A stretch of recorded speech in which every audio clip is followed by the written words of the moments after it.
Hello and welcome to the Bonus XP podcast where every fortnight three friends gather around the internet campfire and each bring forward a news item or topic from the gaming world that we deem worthy for discussion. I'm your host Luke Morgan. Joining me as always are my bearded boys Conan Evening. and Griner. Ahoy. Before we get into the usual topics, we'll start how we always start this podcast, and that's by asking the most important question you can ask a gamer, and that is, Conan, what have you been playing? All right, so as usual, not much. Halo, Zelda. I dabbled in a bit of the old Super Mario 64 because I had that collection on Switch, so I played a couple, a few levels of Oh, that. That was pretty fun. Um, and that's pretty much about it. But I mean, you've been playing something else every day. look, You, me like the rest of the world, you all got just on the Wordle playing. train, yeah. Yeah, I'm on the Wordle train. Look, Choo choo. I was never Yeah. too I was never too proud to get on it. I love word games. I love brain teasers, and it's the Mm, perfect little slice of life for each day like that. You just go on, you solve one thing. It's like cool. I've done my bit. yeah. It's good. Yeah.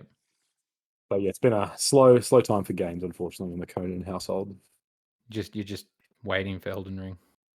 Kind of. Each time I think I'm like, should I try to get God of War done? But I'm like, no, I'm gonna get You halfway through. you still could, man. You still could.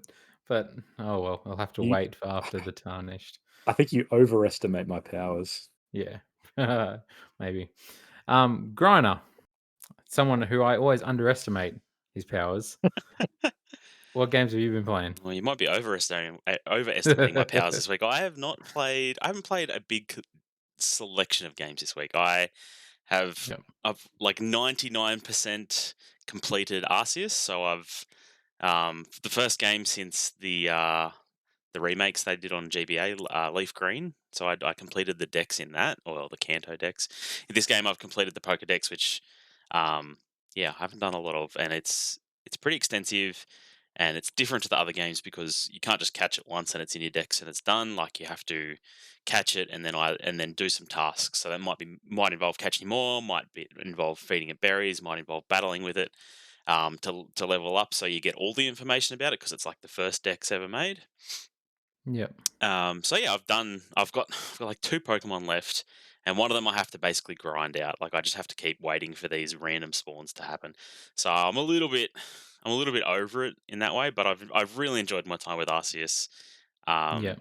and like for a Pokemon game, it's got a pretty decent, not a good story, but there's a lot of there's less characters than what there are in the other Pokemon games. So the characters you meet are actually a bit more interesting than most Pokemon games. Like Yep. most Pokemon games, I find the story just absolutely tedious and stupid. Like it's just, I don't know. It's Something you have to always put up some, with. yeah, it's always some world-ending event, which happens here too. And then the Team Rocket equivalent comes in and tries to stop you and stuff like that. Whereas this is, it's a very different story to that. But you also just meet a cast of characters, and some of those characters are actually pretty interesting. I'll say that much anyway. Hmm. So yeah, it was fun completing the story in that. I'm keen to get those last few Pokemon, get the shiny charm, and then my wife will probably want me to hunt some shinies because she enjoys that sort of thing. Um, Sure. and the only other game I've been playing now, let me tell you, Wordle is dead, boys. It's Quirtle time. It's Quirtle time. You solve I can see if you can see this. You solve four Yep. simultaneous Wordle puzzles at the same time. Um, Much more It's challenging. it's fun.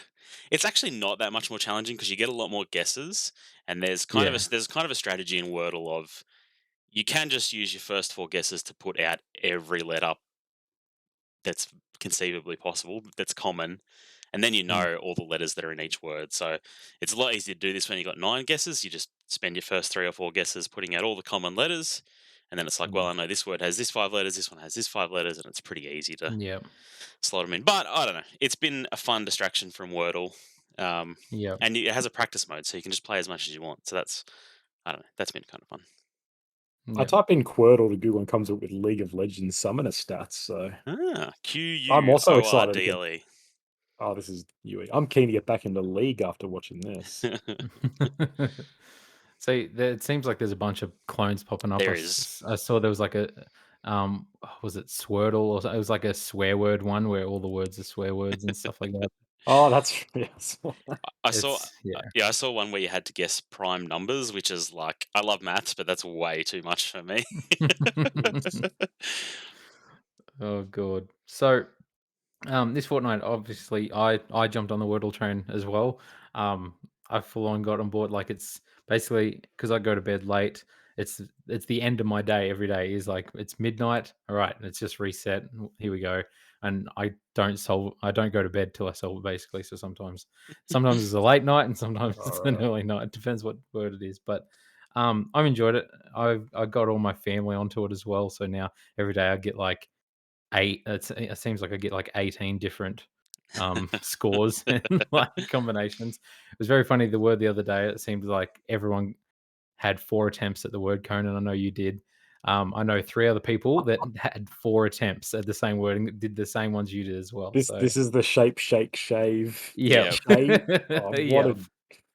I was not happy that day. it's the no, worst. It's the worst pattern. That's the worst thing about the game is that you can just at that point it's like a coin flip, right? Like it's a roll of the dice. Which of these 6 words is it? I've only got yep, four chances to try it, so I better guess it in one of these 4 goes. Like, um, yep, that's where it becomes less about skill and more about guessing, which is a bit unfortunate. But yep. Can I Especially just you ran through every guess you possibly could. yeah, I did. It's literally like, yeah, Yep, I could have got it on 3, but because I did yep, the 3 others, I got it on 6. So it was looks yep, bad, but I was really just playing the odds. I just want to mention yep, something real quick about that. We were talking before the pod about the other day's word "caulk" and yep. how I still feel personally attacked by that. I'm just looking at a Sydney Morning Herald article now. Quote: "Strange is one word, yet when it came to caulk, another recent torment, actor Reese Muldoon grumbled, oh, come on, that is a very odd word. Thank you. Yep. No one thinks caulk's fair." I mean, it was literally it wasn't a word that popped in my head. It was me looking at the letters, and I was like, "Maybe that's a word." I'm sure I've heard that at some point, It's like, but do you guys yeah. remember Words with Friends? yeah. Yeah, yeah, yeah. I play it. Still? So, I feel like it got ruined by people cheating though. Like, what is this letter? yeah. AQ. That's not a word, but Yes. somehow they That's what I allow mean. it. It was that exact same thing. You just put random letters down and be like, and I only it just lets you put a word if it existed. And so like, I don't know what this word is, but Yep. the game said it's a word, so I'm cool. And I'm like, Yeah. it was the same vibe with that. It's like you just put down caulk and maybe it works, and it Yep. does. It's like, 100%. I stopped playing Words with Friends for years, and then like a couple months ago, I started up just a game with my wife, so we just we're playing that every day, just as a little thing. But we've seemed to have moved on to Wordle now because she hasn't responded in 6 days, so she's going to forfeit that game that she's kicking my ass in at the moment if I don't remind her. Um, Winning by don't watch this default. It's the podcast. best. Yes, exactly. I've done it twice. Um, Other than that, I finished or watched my son finish, but Jedi Fallen Order. So my son has finished more games than me this fortnight than I have, but he finished it. He really enjoyed it. I will say all I want to say about that game. Was fun. The more you got into it, I feel like the more mechanics you learned, the more abilities and stuff. It got really fun to play and pull off cool combination stuff. That game has like the worst new game plus mode that I've like ever seen. It You have to, like, relearn all your abilities, like, you No, don't that's not keep how them you do New over, Game Plus. and, like, I understand it's very much like that thing of, like, well, you learn the ability at this point in the story, so then that's how you get over there, so they can't give you that ability early, but yeah, they need to figure out a way you can still like, have it not make sense. You can do it in gameplay, but you still have to go to that thing to unlock this and then go back and do it, because just simple stuff like throwing your lightsaber or this type of block or doing that to start the game fresh with no abilities and have to earn Yeah. them all back again was such a low blow because like he got a new lightsaber color at the end of the game and he was super excited to start the new game with it. And he's like, why can't I do this? Why can't I do that? And I just had to be like, because they're stupid, son. The developer and I googled, I was like, surely this isn't, and everyone was just like, this new game plus mode sucks. Like, what the hell? And dang. yeah, so that's disappointing. Um, Other than that, I obviously today is the release date for Horizon Forbidden West. A lot of people talking up as Surprised. the game of the generation, I'm surprised but you're here, Luke. I know, so am I. But no, I'll be playing it after this podcast finishes. I've spent last night watching a recap of everything from Zero Dawn because it's been 5 years since I played that, believe it or not. So it was a lot of stuff I wanted to catch up on, but my son has started Zero Dawn today as well, so I watched him play the first hour or two, and now he's super into bow and arrows instead of lightsabers, which is fun. I am So seeing a lot of. I am seeing a surprising amount of stuff comparing. Saying this is the Breath of the Wild of the PS5. Like yeah, see, that not just quote your wasn't made up. not just your fanboys and like YouTubers that I follow are like Yeah. they're all comparing. I'm like, wow, that's maybe Luke's onto something for once. It seems to be reviewing really well, and people say like it's a really beautiful looking game. Like the graphics are quite amazing. I'll be playing in 60 frames per second mode instead of 4K, which I never thought I would do, but I can't go back. I'm sorry, Conan. I can't go back to 30 frames. Just can't do it, Disappointing. man. It's disappointing. Can't do The it. dark side. So we'll get into the topics for the week. Conan, we'll start with you this week. All right. It's a small, slow news week from the Conan household. Just not much gaming's happening at all. But potentially the biggest news item that's ever happened to me in my life. It's finally been confirmed. The Bioshock movie is happening. Friends and fellow listeners, it's here. We've been waiting 15 years. 15 years, and it's finally confirmed. So, as of a few days ago, Netflix. Originally, I found this out because found somewhere on Twitter, but some Twitter sleuth basically found copyright confirmation this was happening, and then about a day later, it all came out. Netflix I mean, you confirmed. broke the story to us. I did. It's the first time it's ever happened, and the last it'll ever happen too. It was all Yep. very exciting.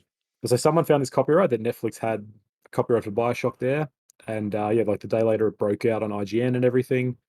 And basically they've come out saying, "Yeah, we are making a." I actually don't know. There's not that many details. We're making a Bioshock movie, so presumably live action, but there's a good chance it might even not be. They might just go down a pure CG path. Oh, I imagine live But action, surely.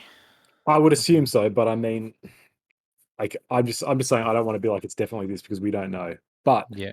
they've confirmed that they're working on it. Netflix has a pretty good history up to now of video game stuff and actually making really solid ones. Obviously, you've got Witcher, you've got Cuphead coming out soon that's meant to be really good. You got Castlevania, which kind of I feel like kickstarted a lot of this. And sort of, obviously Arcane was an incredibly well received by everybody. Like Yep. people I know who have never played games are like Arcane's amazing, you gotta watch it. So I Except for am Grana. except He's a for big Anna. League of Legends fan. Oh, I'll watch it at some point. Give me time. Well, I thought you said me you started, but you weren't really I interested. look, I had a lot going on in my life. Let's not Sorry interrogate to that call you right out. now. I'm sorry. Yeah. So but sorry, is either this a movie or a TV series? so It's there was confirmed as a talk. movie, isn't it? Yeah, confirmed as a movie. There was talk that it could be either or. They would because they just Netflix had the rights to any of it. Sorry, I'm just reading this. It does say on IGN's article that it's live action. Sorry, I missed that. But it's a movie. They're saying it's a movie. I mean, there's a good chance they could make more with this. They could end up having a series of films. They could do a TV show and a movie. I think they're just doing a movie at this stage to probably gauge interest because, like, we're talking about this the other day. Bioshock is kind of an outdated property in a lot of ways. Um, I mean, you got things like Castlevania as an example, is kind of got a very strong cult following. So it's comparable to that, I guess. But that was also a really small animated show. It's like 6 episodes the first season. It wasn't a big Yeah. event. Arcane's a different story, and Witcher was relevant at the time, because it was still in the wake of Wild Hunt. Yeah. Whereas, yeah, Bioshock, we haven't seen a game since what was it, 2013? 2013, Yeah, January 2013. so 9 years since we've seen a Bioshock game. I mean, Bioshock 4 is in the works, that's confirmed.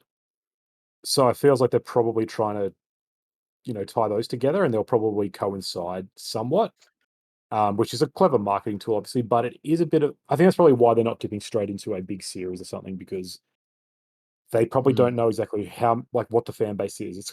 Bioshock has obviously got a huge cult following, and it's very critically revered, but people aren't really. I know that ship has sailed in a lot of ways. People aren't still hounding for it. I don't think the same group of people are like still begging for it. People have accepted the loss and moved on. Except I Conan. haven't. I'm still upset, but Conan, yes. would you kindly explain to me, Nice. do you feel like this, like what is this better suited for? Should this have been a TV show or should this be a movie? The way, like Yeah, its story. If we're basing off the first game, say. it should be. Now that is the one problem. So I think with that Netflix model that I was talking about, what that has shown as well is that video games are suited for TV. Video game adaptations don't work as movies because by nature, right, video games are almost always a lot longer. Yeah. They are very rarely a 2-hour endeavor. They're And More of obviously, a they're commitment. almost episodic in nature, right? Like you go through and this is the chunk of the game, this is the quest you're completing, yeah, has a nice beginning and end to that part of the game, and then you move on to the next part. for sure. Yeah, exactly. It corresponds a lot better with the TV structure. And I think that's why we've seen the success with what we have because they've actually followed that on a bit more. And it allows you to do things like flesh out worlds, spend more time with the characters as you would in a video game. Yep. So a movie is very much not the best way to do it, but I don't know. You can do, I do think this will end up being a different story. It won't be the main narrative of the original game. I think it will be a sort of similar in some way, and it'll have obviously characters like Andrew Ryan, but I think it'll just be sort of in a lot of ways probably more of a taster than anything. It'll be a story showing either maybe A the suit, prequel, like yeah, either a prequel there or showing like the collapse and the civil war that starts at the beginning of that, showing out Fontaine and Ryan's war. It'll be something along those lines, I think, rather than a whole journey through the city, which if done properly, would be really good because it's the kind of setting that you can have lots of interesting little stories.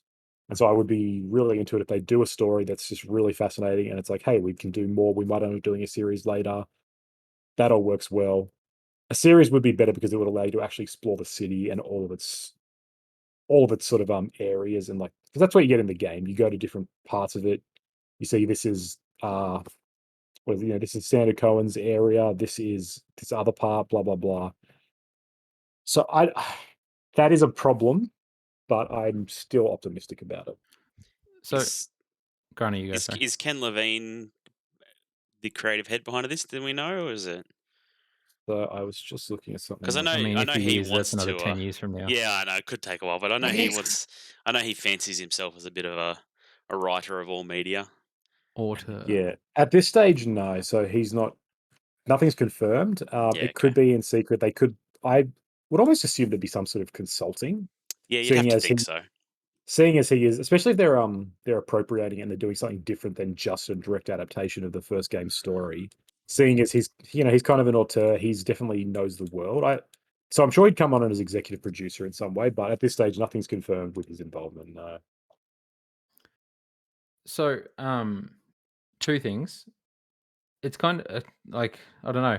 There's not many, obviously, other video game adaptations or anything like that to movies where like the protagonist is a silent protagonist.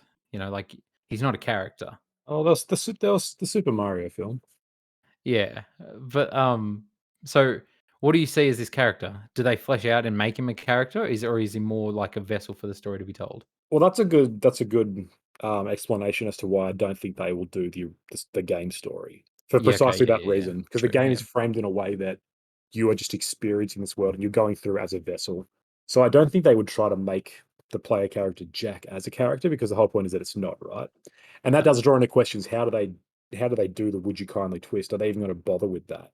And I hope they don't. Ooh, I like really? in the tweet that Netflix did, they quoted, we all make choices, but the our choices would make us. Would you Netflix and Bioshock, would you kindly stay tuned? So they're obviously riffing on it. They know that that's a big cultural touchstone for it. But I honestly hope they don't add that in because that twist, we know that twist. It's really not going to have any impact besides fan service. So personally, Maybe I hope they don't try to segue that in.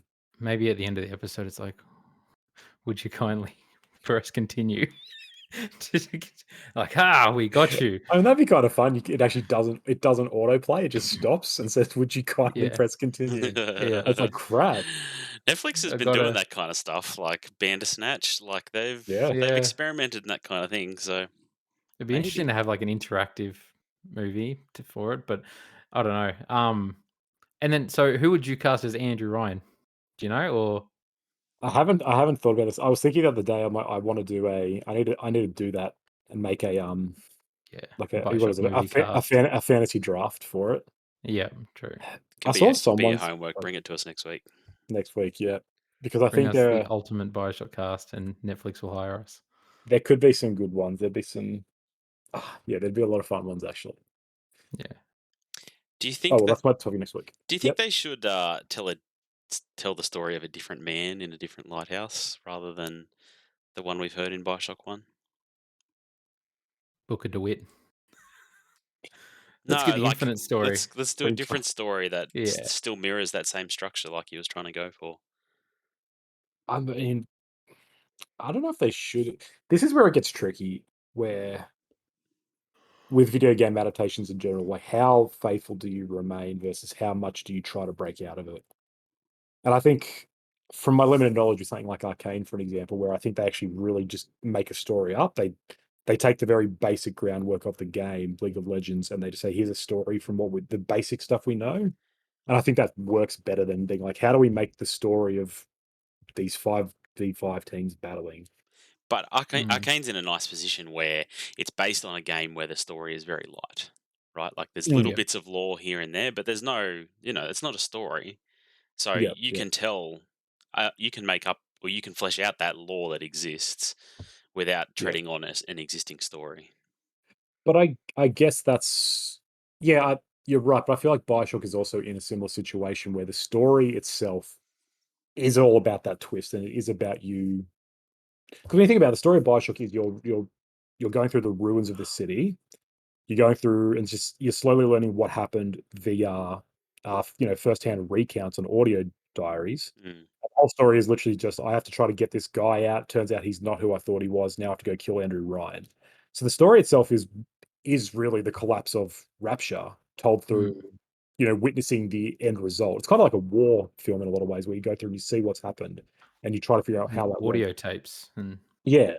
So I think that's actually where you can't do that as a narrative. You can't have a character walking around and being like, "Oh, I'm just gonna listen to this audio snippet for 30 seconds." So I think the story actually lends itself better to filling in those gaps and being like, "Let's look at someone else's perspective during the attack on the New Year's party in 1959. Yeah.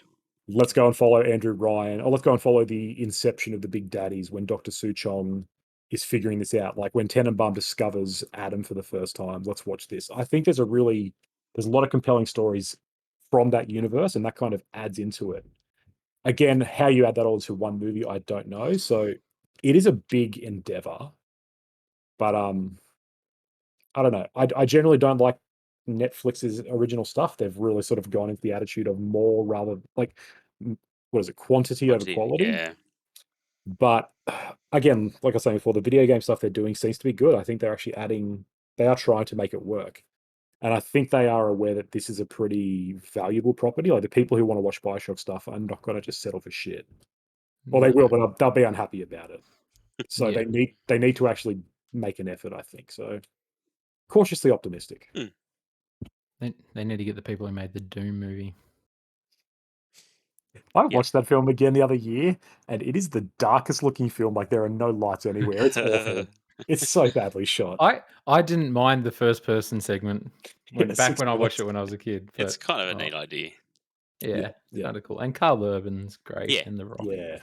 But yeah, not a great movie. There's only one good video game movie, You and it gonna say came out Sonic? yesterday, and that's Uncharted. No, Oh. it is 100% Sonic. Sonic's a great movie, and Sonic 2 is gonna bang, man. That movie looks great. Idris I mean, Elba as yeah, Knuckles. purely Come because of on, Idris Elba. string a Course. bell, Snuggles. That's Yeah. great. I can't wait. Grana, what have you brought us this week? Have you boys heard of the Intellivision Amico? No. No. Yeah. Oh, I've seen articles about I it was going to say, recently. I feel But like Luke would have seen this in his yeah, gaming news. yeah. Look, I don't want to go all the way into it. I just want to bring it up and ask you guys a question. But it's basically, the Intellivision was a 1980s console that sold fine. A guy named Tommy Tallarico, who's a video game composer, bought a stake in the company, and they sort of have crowdfunded a new console. And the whole goal behind it is that we're going back to wholesome family entertainment. The whole family will sit around and play these simple games. There's no complex controls, there's no 3D cameras to get the hang of. These are games the whole family can enjoy. There'll never be any patching, there'll never be any updating. We're going back to what makes gaming what it's best at. We're going back to the old wholesome 80s consoles. That's their goal. If I recommend you go and see their like pitch video for it because it's very condescending, and it's very funny. Recently, they've been in some hot water because there's been a whole lot of stuff come out about their financials, and um, they've made some bad decisions. They haven't had the funding that they need to obviously build a whole console. The whole thing looks like it's gonna fall over. Yeah. Okay. It's And it's been years and it's still so it not off the ground. started in 2018, still nowhere to be seen. Their whole thing was games will be $10, the console will be like 250 or something like that. Mm. They've recently had to say, we might have to revise this. Games might be more like $15 to $20. Um, one of the things that came out is that they had an angel investor who gave them, I don't know, it was like $50 million or something like that. But Jeez. until their debt was paid back, they get $100 of every console that was sold. Um, which, Yeah. for a $250 console to give someone $100 of that, I imagine there's some costs in manufacturing it. I'm sure there's not much gravy left on top of that. So they've made some Yeah. poor decisions. I would be amazed if this ever comes out. There's been some talk of them going into the NFT sphere for some reason to Oh, to God. try and Quickly make a buck. Yep. make a buck and get this thing out the door. Tommy Tallarico is extremely aggressive about this on Twitter. It's kind of hilarious. But my question was, is there a place in gaming for a console like this? Like Conan, you are our resident Yeah. anti-technology Oh, man. I don't know what to call you, Luddite. No, you're the guy. You're the ouch. guy who wishes things were the way they were. This is the I'm console trying to a, bring that back. How do you feel about this? I'm conservative in the truest sense of the word. I no, I say I feel what is this console called again? Sorry, The Intellivision Amico. Intellivision. I'm just gonna get up I real just quick. I just wanna say I find it so ironic that, like, they wanna be all, back in the old days and, like, simple and, like, feel good and, all that sort of stuff, and then they're like, "Here's NFTs as well." Well, Maybe we'll get into NFTs. Like, the, it's Uh, complete contrast of, yeah. like, stuff. the other thing is that like it's come out that the games they'll never need patching or anything like that. But to purchase one, you purchase a card and then it downloads the game from the internet. Like Oh, it's Yep. not like God. you're not inserting a cartridge You're at not any buying a point in this cartridge. console. And, like, the most recent, like, thing where all these articles have popped up from, like, their most recent, like, Kickstarter thing, there's so much small print in there where they're like, "This might not happen. We're in big Mm, financial and legal trouble. This does not guarantee you will ever see this thing, but that we is need to pay off debts." that's bad. Now, my question: who is this for? I don't think were video games ever a family friendly like community event. I feel like video games from their inception were arcades that kids went to, and then they became home consoles where, again, kids played. Like, video games have only in the past 10, 15 years really become seen as something that's not a waste of time by grown-ups and established like the establishment. They've kind of been antithetical to family stuff for so long. Like, like the whole mantra in the 90s was that video game violence caused mass shootings. Like, I don't think there was really that much of a family sitting down at 8 o'clock after dinner and being like, let's play some Mario together. No way. Are you telling me all them ads I've seen are lies of families sitting on a couch playing games together? Because I swear every console has had those ads. Only the Switch, only Nintendo is the one that kind of have this market where they kind of did have a bit of that, let's play sports together and let's get the parents involved doing Wii Fit and stuff like that. Yeah, yeah. the Yeah, they're like that is definitely the narrative of the 90s of like, Mm, video games cause violence. They're not, it's not something adults do, but I do think in the 80s when there was the very first consoles and they were very simple, it was Pitfall. it was a bit of a family affair, I think. okay. Obviously, I was too young to remember that, and my parents would never have gotten a video game console. But Yeah. if my watching of television has taught me anything, it's that the 80s were a glorious time, and families were very wholesome. So Yeah, okay. Yeah. I guess that's it. Yeah, maybe I just honestly, because it's same deal. I can't remember. I I just can't. can't imagine it. No, neither can no, I. And neither. like here's the thing. Like I know from obviously I was the '90s growing up with video games in my house, but like from what I know from like my brothers, man, it's always like the kids. Like Conan's right, Oh, like it's always my brothers. It was like all the brothers sitting around playing video games together and stuff like that, but Yeah, not parents. Like I no. don't know. I feel like that's going to be more of a thing in the future. I think that's more of like a thing now where Yeah. people our age who grew up playing video games and now want like me playing video games with my son. Yep. totally. That's when it is. It's not back in the day, Yeah, and but yeah. none of us have any nostalgia for games that were made in the 80s, I don't think. Like, No. sure, maybe like the early 2000s, late 90s, maybe. Yep. Yeah. I would love to, to show my daughter the original Mario, like, and play that with her. But I know Yeah. I wouldn't even probably last with it, right? Like, I'd be like, no, let's get rid Yeah. of this. Let's play something good. No, Yeah, I like, mean, that's the wrong word to say, but, something modern, something with modern sensibilities, because things Kids improve these over days. time. There's no doubt. and Yeah. gaming's had a hard growth. Like 80s games were pretty basic. Mm, It's not a matter, they're not like timeless, enjoyable things. A lot of them are super clunky, but it's just because they were so new then. yep. But like Like they're not enjoyable now. Even if they were great games, they're just not enjoyable. that's the thing. Like I don't know, kids these days. Like my son has played PS5 on an OLED TV, finished and platinumed like Spider-Man, Miles Morales, all these Star Wars games. If I put him in front of like Frogger or like some Yep, from the 80s where it's like blooka blooka blooka, he's gonna be like, Dad, like Yeah. what is this? What are you exactly. doing? Like I Like, can't do this. I can't go backwards. yeah, I mean you got things like Tetris in 84. That's kind of timeless because it's That so yeah, basic. And Pac-Man has a charm to it. But again, yeah, you don't sit down for a few hours and play Pac-Man, right? No. And even things like the original Legend of Zelda, there's value there if you're like interested in the franchise and in gaming, but I don't think a casual gamer or a casual person's going to get into that now and be like, oh, this is really aged well. I'm super into it compared to like there are mobile games for 99 cents that are more complex than that stuff. Yeah. Yeah. Anyway, I think it's a funny story. Like, it's just the It's strangest idea I've ever heard it of. really And is. even if you It's look at the console, like, it's not that it's not an old buttoned controller. Like, the controller has a screen on it. I it don't looks know like an who this. iPod. Yeah, I don't know who this is for.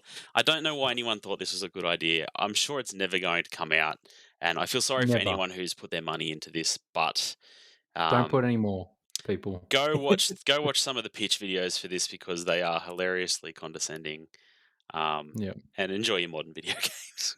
But I mean, even with family-friendly games, what are any good family-friendly games? Well, I think there's modern ones like the Jackbox games. I often Yeah, get them out with my Trivia and family. We play Yeah. Quiz. we play Drawful. We play the w- Quiplash. All of those. Um, Yeah. and my mum knows how to use her phone now. Took her a while, Mm. but she knows how to use her. Yeah. She knows how to use her phone to type a word or draw a picture. Yeah. Um, So it's party games, basically. if I put an Xbox controller in front of her, she'd be like, "What? Why is there two sticks? Like, what am I supposed to do Yeah. with this?" And even Yeah. this controller, which you're right, looks like an old iPod. I don't know how it's supposed to work. It's the weirdest thing. Uh, It's funny because Jackbox is also like the game I consider most non-family friendly because Can like be some of the definitely. most raucous nights I've had is playing Yes, Jackbox with some guys. yes, So yes. We won't talk about some Jackbox answers in the past. no, no. Uh all What right. happens in Jackbox stays in Jackbox. That's right. The other thing I just wanted to talk about was a game came out last 2 weeks ago now, nearly, called Sifu. Sifu. Um, it took a lot of Sifu? Sifu. I don't know, however you want to say it. I don't know. It took a lot Sifu. of I don't know. it took a lot of effort on my behalf to not purchase it. It's a game that seems right up my alley. Mm, Um, and it was getting some really good reviews, like yeah, 90s, hundreds. Um, it People looks seem really to be good. really enjoying it, and then you go to Metacritic, and there's some really low reviews, and Yeah, a lot of them come down to the fact that Sifu seems to be an incredibly difficult game, like yeah, extremely difficult, extremely punishing, and so I mean, all of us here have played Dark Souls. There's definitely a charm to banging your head up against something, but then defeating that enemy, succeeding, feeling that sense of like I figured it out, I got there. That there's the sense of achievement is heightened by the yeah, struggle it took to get there in the first place. So I understand that, but it's interesting that these I don't know. I just thought it was interesting. We had a bit of a discussion about this in our little group chat about should difficulty be have a place in reviews. And look, I don't want to speak for you, but you seemed at the time to be very much against I the just idea of rating something low because it's hard. Here's the thing. I think if universally people are like, if a game's like so hard that it's basically broken, like, there's like games like impossible games where people are just like banging their head against the wall. Um, but when you have games that like they're difficult, like your Dark Souls and all this sort of stuff, and what Sifu sounds like, I really want to play it. There's a lot of games coming out, so it's on Yeah, the back burner at the moment. Um, it seems like a game, like, I've seen so many people, just casual gamers and stuff like that, posting about it on, like, forums and stuff that I'm on, where they're saying, "Man, I remember 5 days ago where I didn't think I could possibly get to this level by, like, age 40," like, they're saying because you die I think you get older every time you die, so, like, the yeah. story's like, when do you get your revenge as an old man or a young person? Like, it all depends on your skill, and they're like, "I don't think I could have ever gotten to this level by the time I was 50." And here I am today, and he's like 19 and he's at that level, and he's like, it's crazy, like just how much you learn when you endure, you pick up on it. It's about skill. It's not unfair. Like, there are people finishing this game in 24 minutes as of yesterday, Yeah. like, and I feel like for a game that's like so universally loved and people are praising and saying like, you just have to put up with it, for people to give it a really low score and just say it's hard. I didn't finish it. It's like I feel like it's unqualified to then give it a review. Like it's fair to comment on it, but I don't feel like it's fair to then bring that game's score down because you're like, no, I wasn't good enough to persist with this. Like I just don't think like I get some of the stuff is valid. I probably won't finish that game because I'm not that good at games anymore. It's just, but I feel like it feels cheap. I don't know. It feels like, well, that's not an important that's not like a fully formed criticism then. Like I don't value that criticism in a way, but Yeah. Yeah, I don't that's fair know. enough. Conan, do you agree? I feel it's kind of hard to pin down. Like it relies on the fact that if I haven't read any of these reviews, so I can't say, but if it's a matter of I found it difficult, so I stopped playing, yeah, that's bad. But I don't know if I feel like most reviewers wouldn't do that. I feel like most reviewers would come at it with enough, education and wisdom to be like, no, the learning curve is too hard here. I mean, this is the nature of all criticism, right? Like in movies, in books, in everything. It's how you respond to it. You can't objectively say this game works or this game doesn't. You can look at it and say I think what reviewership tries to do is says how does it tick the boxes that it's trying to do, and if the boxes for Sifu is yeah, that learning curve and difficulty in overcoming that, it can go either way. Sometimes that can be too much, and it can actually Mm, be too unforgiving. Sometimes it can be too easy, and you get rewarded for nothing. But that line is unfortunately different for every person. Mm. And yeah, the game has to work to try to say what's the line that most people enjoy this, but there's always going to be some who don't. I think you can validly criticize something and say this is too hard, therefore it's not enjoyable. I can't think of what it is, but there have been games that have been out before like that, and they've just been notoriously difficult. Souls And games, people, all Souls games, Ninja Gaiden, like these are like games that are I famous mean, for it, I feel like. even ones like that, in my mind, I'm like, I don't know. Those are the ones I'm thinking of. There are others that are like ludicrously hard, and they're not in the way that it's like it's training you. They're just really difficult in general. yeah, so there's the old game. I think it's Battletoads. I think is one of the ones Yeah, that's like Battletoads this is that Yeah, that people consider one of the hardest games ever made, and people probably rightly say, it's just too difficult. There's no fun to yeah, be had there. Um, yeah. yeah. yeah, so I I think you guess can hold that against it. yeah. So one of the reviews that caught my eye, I'll just read it out. This is from Gfinity, not a site I'm affiliated with or even aware of, but it sounds like a good review, and Until now. they gave it a 40. It all meshes together Ugh! into a game that's far too difficult and without the satisfaction that comes from making progress in a difficult game. It's like bashing your head against the wall, and unlike other games with this approach, the wall isn't starting to crumble. The wall has grown a smug, laughing face as it prepares to take one of your character's most important abilities just in time for the final boss battle. Now, Mm. my feeling on this is that I think it comes back to the nature of how reviews have changed. So I don't think we live in like a world where you go to IGN and you scroll to the No. bottom of the page and look at the score and say, well, that decides whether I'm buying this game or not.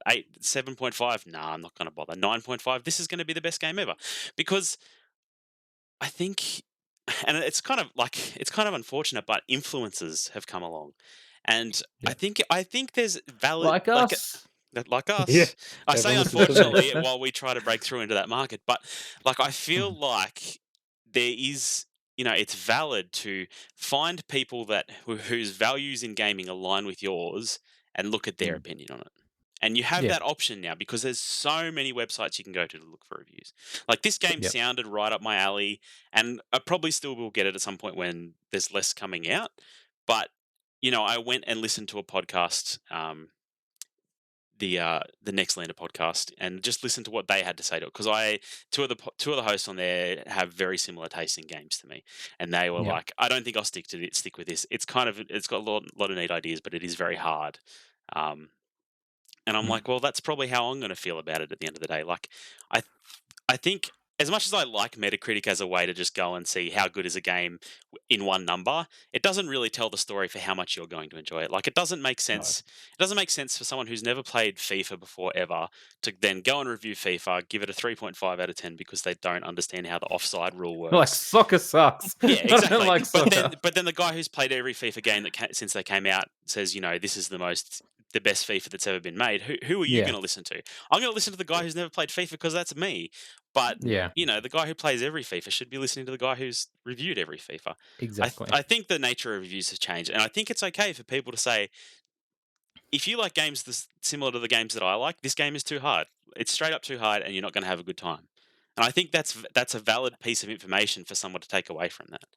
I get that, and like I understand. Like I have no problem with people being like, "This game's not for me. I can't rate it." I think it gets a bit weird when it's not like coming from an influencer and it's coming from like a journalistic website that then has that review branded onto that game. But like Conan, what if like Bloodborne got a 4 or Elden Ring gets a 4 because they're like that's too difficult. Someone's I like mean, this is too difficult, or Hades. Someone gives it a 3 and it brings its score down massively, and they're like no, too difficult, and it's not. You push through it and Yeah. finished it. this happens on things like IGN and these big like Empire and big websites where they get one person to review something, Yep. and you'll often end up reading about it. And it's like someone who wasn't a fan of that or didn't understand it reviewed this certain game or movie, and that's why the review's so negative. And it's like that's just part and parcel of having this conglomerate or this massive website that has to do that. And so it does look weird when it's like IGN gave this 4 out of 10 when everyone else is giving it 9 out of 10, and it's just because of a poor choice of Because that reviewer. one. Yeah. And so, like, okay, another thing with Sifu recently, Horizon Forbidden West came out this week, and there was someone who gave it a really bad review score, like a 6 out of 10, which There obviously, was a few. There was a few of those. uh, Don't just say no, one. Just but there one. was one specifically that caught my eye and attention, and in that, it's the opposite of Sifu. One of his main criticisms seems to be he says that it was too easy, like nothing felt rewarding. He was just doing this. But in the very first paragraph, he played it on the easiest difficulty, as in story mode, as in Yeah. feed me the story, and then complained how he was force fed, like just like as if the game was helping him. And I was like, how is this a professional review? And Yeah. then he gave it like a real like the lowest score on there, one of the lowest scores on there. And you go and look at his reviews. Every Xbox game is a 10. Halo Infinite Story, 10 out of 10. My God. Oh, the pilot's voice acting. It's beautiful and touching and heartbreaking, like Joel. And like all these games, Gears of War 5, 10 out of 10. And it's like, how, I don't know. It just annoys me that this is like, there's no journalistic integrity when it comes to this. When it's like, well, you can't trust it. But of course there's not. Like Bias. this is gaming. Like this, there's no body over the top of gaming journalism to say make sure people are doing the right thing. I think No. if you're looking at Metacritic and saying, oh man, someone gave it a low score, either they are wrong or Metacritic is a flawed system. Metacritic has value. I totally believe that, but I don't think you can be like 7 people gave it a bad score, which brought the score down 6 points, and that reduces how good this game is. Like, Okay. Okay. I get that. The only other thing where it gets tricky is a lot of games out there people's bonuses, like developers' bonuses, Yes. are tied to Metacritic, And that's wrong. and That's a bad practice. Yeah. it is very wrong. But there is games where Conan, you'll love this. What is this in New Vegas? I guess something in New Famously, yeah, Vegas? Fallout New Yeah, I'm Vegas well aware of missed out this. on all of their pay, like their bonus pay, And it's because criminal. of 1 point on Metacritic. Yeah, that's horseballs. That should have never happened. And it's wrong. Like, and it's like, I don't know, if you care about the developers who make these games that you love and you want them to thrive and continue making these games, it's kind of crappy, I feel like, to then be brought down because someone found it too hard. Okay, but then should we just go out and make sure that all games get 10 out of 10 so that developers are paid well? Their pay scale should not be based like their pay scale should be based on the It work shouldn't they do. be. It It's should be based that's on that's where the Metacritic. flaw It's is. the stupidest 100%. thing ever. It's the same as Net Promoter Score, which is huge in the retail industry. You know, Yeah, it is. you get scored out of 10, and anything lower than a 9 is basically a black mark against your record. It's the most Yep. ridiculous scoring system. People's pays are based on it, and it should be abolished. Every time I Yeah. get asked to do one, I write a big story about how bad Net Promoter Score is for society. Can But Yep. I ask you guys? And then give them a 10, I hope. yeah, of course, Yeah, yeah.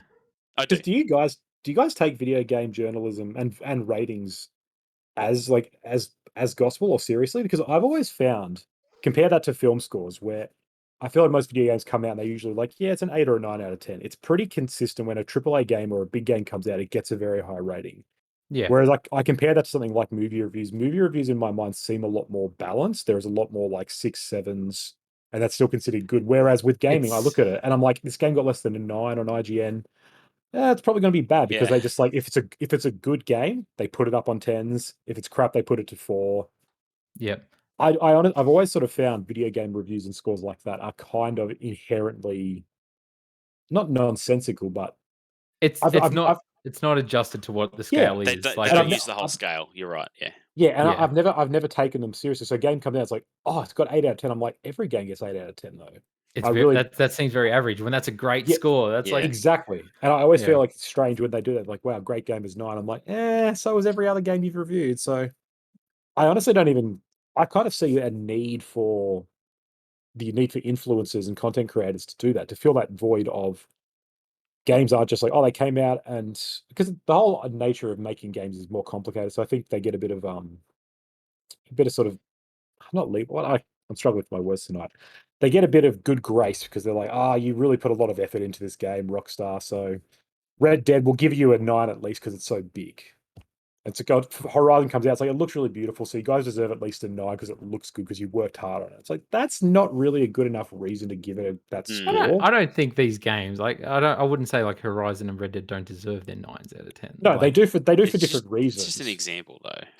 yeah, But what I I mean know. is like, you can see they've put work into it. They've all worked hard for this game. All right, Yeah. we'll give them a great score. I'm like, that's not a good way to do it. Whereas I do think then that content creator influencer side comes in and says, no, these games aren't good for other reasons, rather than just, Yeah. we've always given games 9s and 10s. So Like, yeah, I just, the whole thing needs to be shaken up because I've never taken it seriously, really. The only way to shake it up, though, is to stop paying attention to it, right? Like, if people stop I going to guess. Metacritic, which a lot of people are. Like, it's not, it doesn't hold the weight it used to, I feel like. no. Like I said, I don't think anybody anymore is. I always go to IGN for my reviews, and I always look at the score at the bottom and read the little blurb, and that's my whole basis of buying a game. Like, nobody, I don't think anybody's like that now.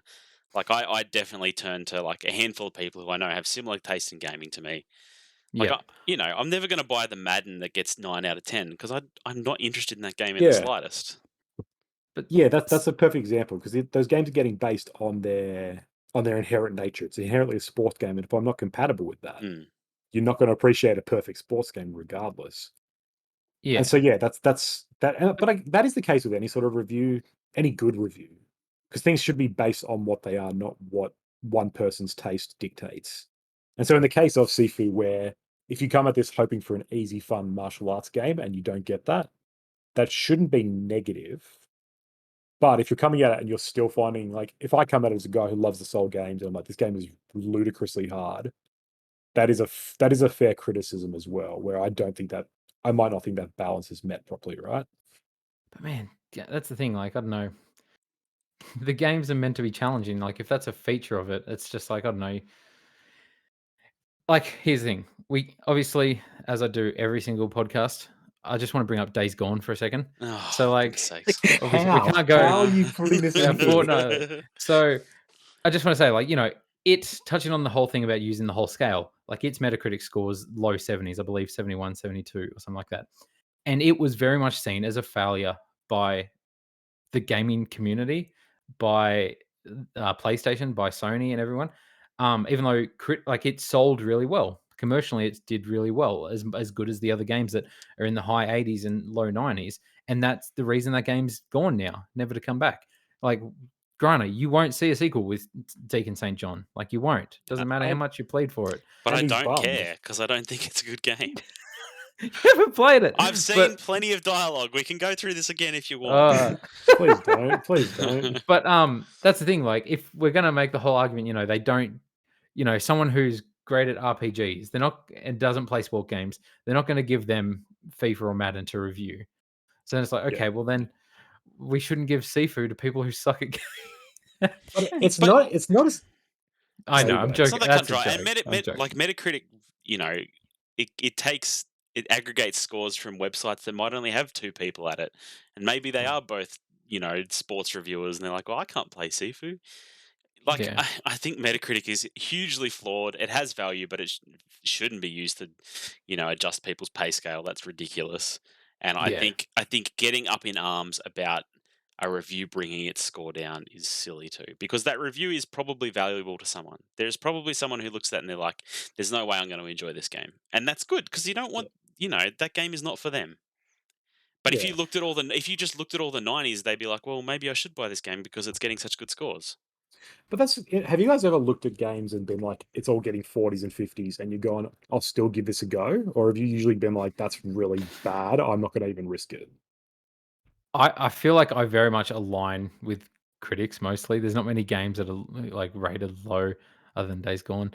That like I think are great. And same with movies. Like I will very much try hard to avoid movies that are like less than 70% on Rotten Tomatoes. Jeez. Um, I mean, you know, I use Metascore in a similar way. I look at it, I'm like, this is above 70. Okay, and that usually says something to do with, the universally people found something redeemable in it.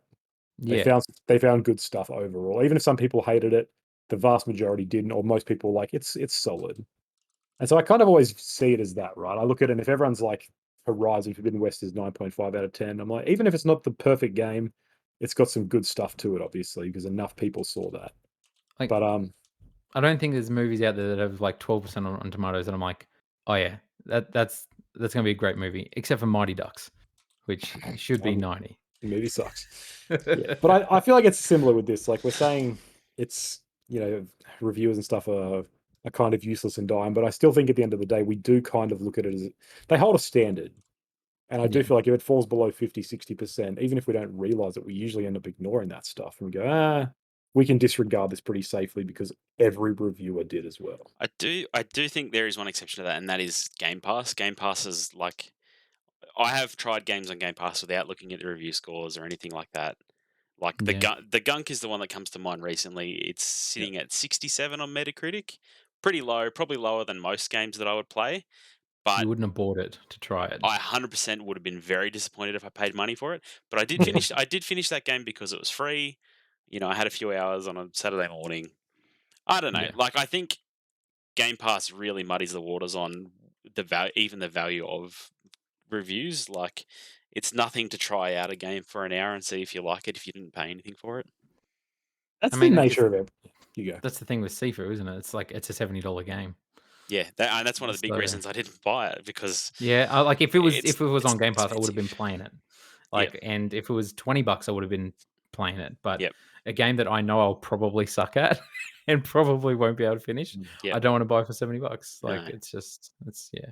I do think that's directly, and this could go into a broad philosophical conversation, but I think there is a direct correlation between paying for something and, quote unquote, earning it and your enjoyment of it versus getting something for free. Mm. And stuff like on Game Pass that if you would pay for it, you would either feel ripped off more, or you would feel like you would hate it more, or you would enjoy it more, depending on where you sway. Yep. If it's a 70 out of 100 on Game Pass because you don't pay for it, I reckon if you bought it, you'd probably say it's 80 or 90 because you'd feel like you got more out of it. But then if it's a lower scoring and you paid for it, you'd feel ripped off and you'd say it sucks. Hmm. And so you're right, it does kind of distort it a little bit because it's the same in movies, like the whole Netflix framework of here's 600 true crime documentaries that are all bad. The critical score doesn't matter about that. What matters is we've got more true crime and people just eat that. Binge it. Yeah, and Like, it's the same with games. mindlessly watch it. It's the same with games. Like here's a 3-hour game that I'll give it a go. Yeah, I enjoyed it because it was 3 hours and it was free, and I didn't really have to think about buying that or take into factors all this stuff. Yep. So, I mean, not to like steer the course of this conversation, but like, is then that an argument to why maybe Xbox games are getting better reviews? Because no, but like honestly, if people are because I would say every game journalist that reviewed Halo, obviously a lot of them get it for free anyway, but like a lot of independent people, they're just paying their monthly subscription and playing Halo. The disappointment or like of that game would be completely different had they spent $100 on it, like they would on PlayStation. Is that not like it's 100%? I don't, but I mean, most of the people who get whose scores are going onto Metacritic are people who would have been getting it for free anyway. You I should guess read so. Jeff Gersman's review of Halo Infinite. It's more about the state of reviews after Xbox Game Pass than it is about Halo Infinite. It's very Oh, interesting. really? It's very interesting. Yes, I like Jeff. What's I'll his name? read that Jeff review. Jeff Gerstmann? Gersman, Giant Bomb. Kurtzman. Look at Giant Bomb's review of Halo Infinite. And I hate Giant Bomb. Oh, Well, I'm that's a bit fighting words sad. for Shots Grana. fired! Shots fired! Anyway, Yeah. the nature of reviews has changed a lot, and I don't know. It was It just totally interesting has. to see Sifu, see Luke's reaction to it, and then like it is like I agree. Like it sucks seeing a game that you like or you think should score highly on Metacritic get lowered by someone you disagree with. But Yeah. I don't, it's almost just tribalism right at that point. But it's Yeah. funny because we haven't played it either. So No, I know we don't even exactly. know. Exactly. We're all 2 fairly weeks time, I'm passionate. like, that game is bullshit. It's too hard. I don't like it. 6 out of 10. It's 100% Bonus agree with the XP. guy from This is Gfinity. terrible. Yeah. Only 8 out of 10, guys. It was I'm awful. only trusting 8 out of 10. Gfinity's point of view from now on. Yeah. I so don't know. yeah.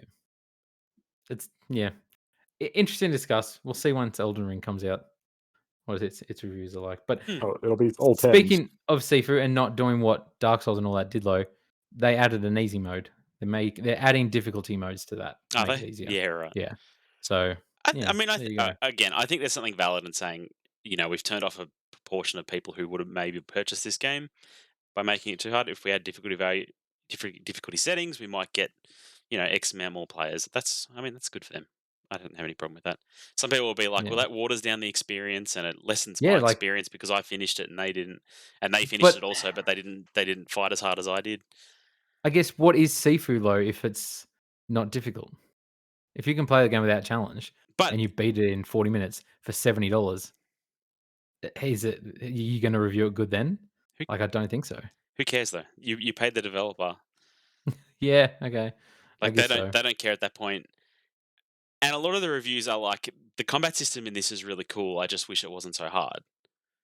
So Yeah. I think there might be value in experiencing that combat, that combat system without having to bang your head up against the wall. I mean, the combat system does look fantastic. Yeah. Like it looks really, really cool. It's interesting. Conan, I think it'd be right up your alley too as well.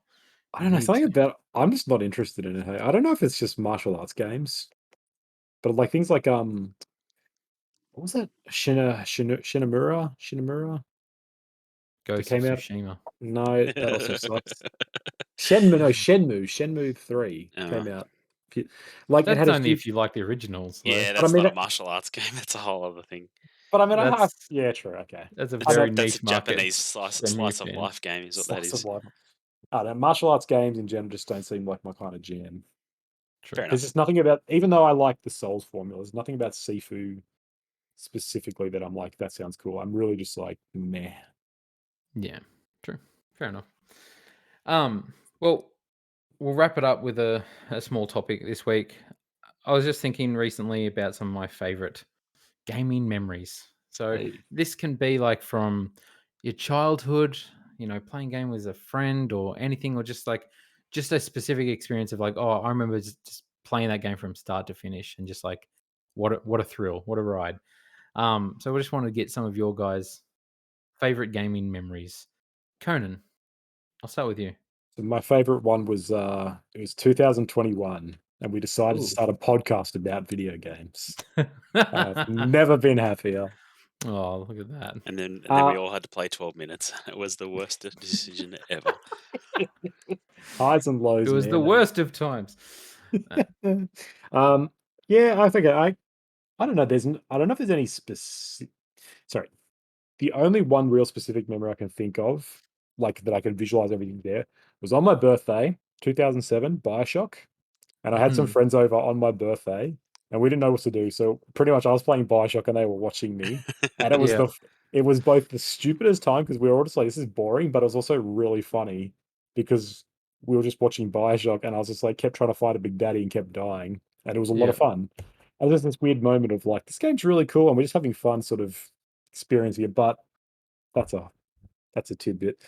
But, things like Halo parties, ah, there's a lot of them, yeah, and they're all great memories. Mario Kart, like playing N64 until like 4 a.m. back in yeah, like primary school with my friends. yeah, Amazing. Like times that I still look back on, I'm not trading for the world.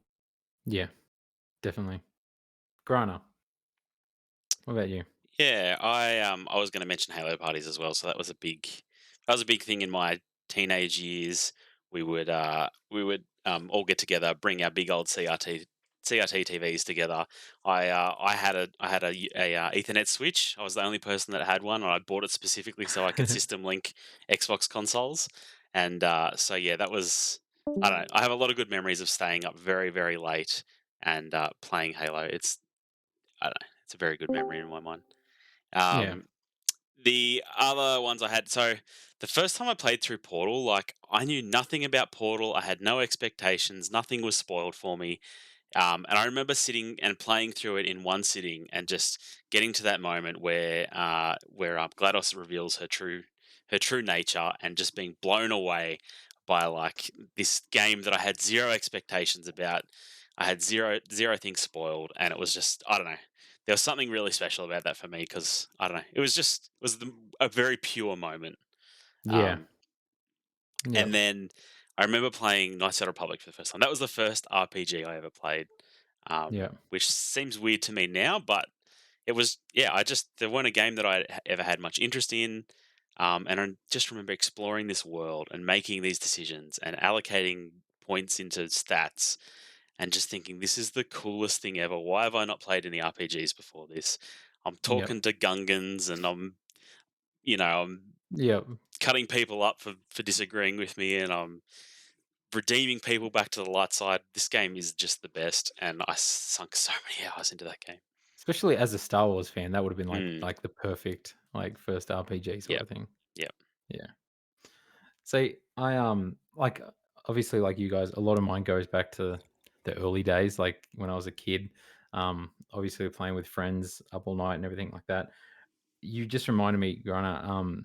So my first RPG was actually Elder Scrolls Oblivion, like in 2007, Mm. and I just gotten the PS3. I think 2 months before that, because PS3 back then cost $1,000 for the console. I only had the console with no games for the first month before I could get Resistance, and then the game after that was Oblivion, and like it's so funny. And my wife makes jokes about this all the time.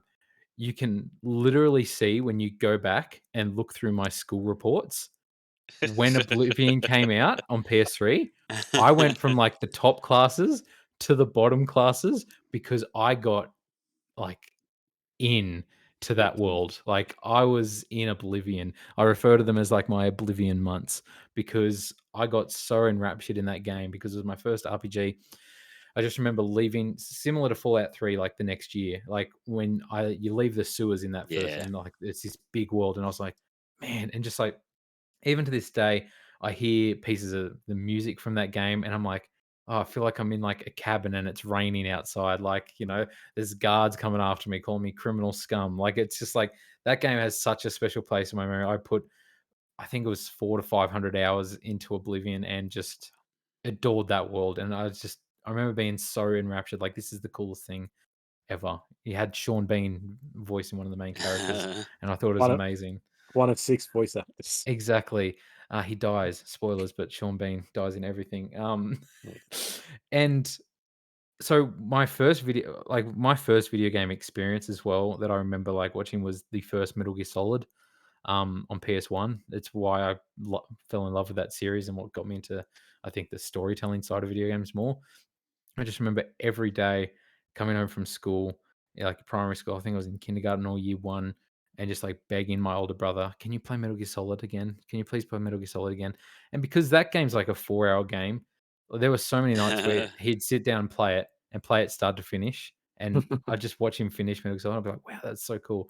I'd go to school, pretend to reenact the story of Metal Gear Solid with my friends who'd never played Metal Gear Solid. I'd be like, "I'm Snake. You're Otacon. You got to hide in a locker and pee your pants. But I'm Snake. I'm cool." And then just going home and being like, Oh. "Hey, can you play Metal Gear Solid again?" And just watching him play it. And I never played it for like years, sort of thing. But just watching him play it, it was such a thing. And like to that point, I remember Metal Gear Solid 4 coming out. At this point, I was a man. I was 18 years old. I remember getting the day off school, getting a DualShock, which hadn't been on PS3 yet, that only had the crappy 6-axis light controllers, and just sitting there from getting home from school and just playing it all day long, and weeping a bunch because it was like the end of such a journey in my life. Um, and the only other one I'll talk about is Uncharted 4. I feel like Uncharted 4 is the first game that like I'd bought digitally because I was so excited for it. I was always a physical guy. Bought the games physically. Obviously, I love Uncharted to death. I named my son Nolan after Nolan North because of Uncharted. Like I loved these games, and this was going to be, you know, the end to Nathan Drake's story. And I remember ordering it online, ordering the physical collector's edition as well, but ordering it online so I could preload it. And so midnight that night, it'd be ready. I'd taken the day off work. I remember sleeping the night before and like setting my alarm for like 11:50, so I would wake up fresh after like 6 or 7 hours sleep, and so I'd be like, "All right, now it's on. Now I can play Uncharted." Once it got to midnight, it hit midnight. No joke. I played that game. Conan, you've played it, so you know how long it is. It's about Yep. 16, 17 hours. It's long. I played it all in one sitting. Holy balls. I played it Man. from midnight, and I remember finishing it at 5 p.m. that Wow. day. Not sleeping, just played it all the way through, and I remember just coming out being like, "Oh." My wife and my newborn son was like 1 year old at the time. I was just like there, and I was just like, "That was an experience. That was a game." I really, really loved that game. It meant something to me. And And you collapsed. then I slept for 2 days. But, Oh, right.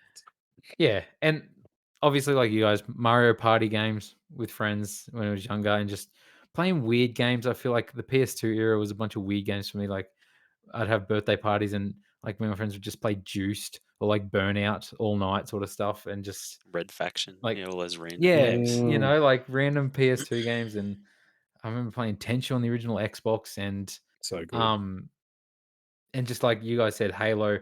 I never got into LAN parties because I wasn't an online guy, but I still remember so much playing through co-op campaign with the Halo 1 legendary difficulty and like the final mission, just like feeling how like epic that was, like driving on the car, like me shooting and him driving. It was just like Yep.